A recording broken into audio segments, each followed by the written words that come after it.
बायको, आज तुम्ही माझ्या खूप जवळ झोपायचं.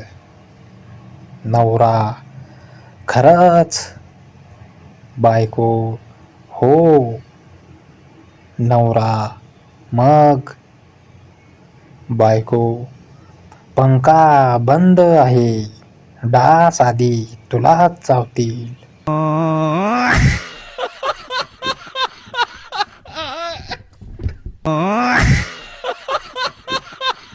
बायको, ऐका, आज रात्री बेडरूम मध्ये कोणी आपल्याला डिस्टर्ब करणार नाही. नवरा, अरे वा.